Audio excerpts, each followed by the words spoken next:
first question is today is, how do you stop drinking coffee? And the answer is to stop drinking coffee is really, it's not an issue of coffee. It's an issue of addiction and discipline. And so the real question is, how do I break an addiction? Now, some addictions are just a form of habit. And if your addiction is a form of habit, the answer to breaking that addiction would be create a new habit. They say it takes 30 days of consistency to create a new habit. And I would agree. I'm a very disciplined person, and consistency is the key. So if your addiction is a result of just a form of habit, then you got to change your habit. However, coffee and other things are a different story. They're not just forms of habits. They're literally a drug. And coffee has a drug in it called caffeine. And caffeine is an addictive substance. So an addictive substance goes beyond a form of habit. And so breaking that is a little different. You need to detoxify yourself. And that detoxification process isn't always a easy one. There's pain and suffering and physical pain and emotional pain sometimes during that detoxification. But when you come through the other side, that's when you realize that I've now broken from this addiction. And the drug that's in coffee, the main drug is caffeine. And caffeine is like a legal drug today, and it's very, very unhealthy. Over time, it does a tremendous detrimental effects on our health, on our overall health. But because it's slowly over time, people don't see it.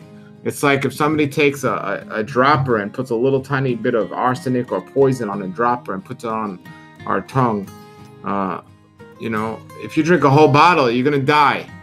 But if you put a little drop in the tongue every single day, your body kinds to adapt and get accustomed to it. But it's still very toxic to the body.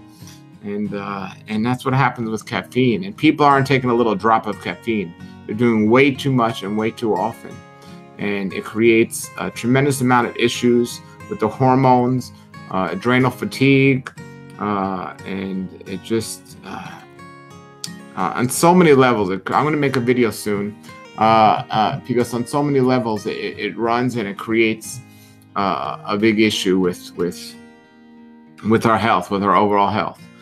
So people need to get better with this. So those are two ways to break addictions. And with your addiction to coffee and caffeine, you have to detox. Now, how do you detox? I would start by maybe going on a juice fast, at least a juice fast. I don't know how your diet is as well. Your diet definitely needs to get out the processed food. You need to eat better. You need to eat better if you want to go on a detox. So that's really important, is eating better overall. And that's the diet I recommend on the website or on my videos. I recommend a diet that's going to help people detoxify, cleanse the body, and just overall heal.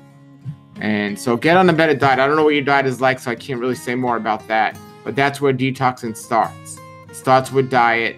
And then once you get over the diet, you can start looking at cleansing, and eventually, look, when you're not eating dead animals, when you're eating a raw vegan diet mostly, you don't want coffee. You don't crave it. You don't want it. You get rid of that need and also the energy level. See, coffee is a stimulant, and caffeine's a stimulant, and people just can't deal with the lack of energy from the lack of sleep they're getting because they're eating a poor diet. So when you eat a better diet, you can deal with the whole situation much better.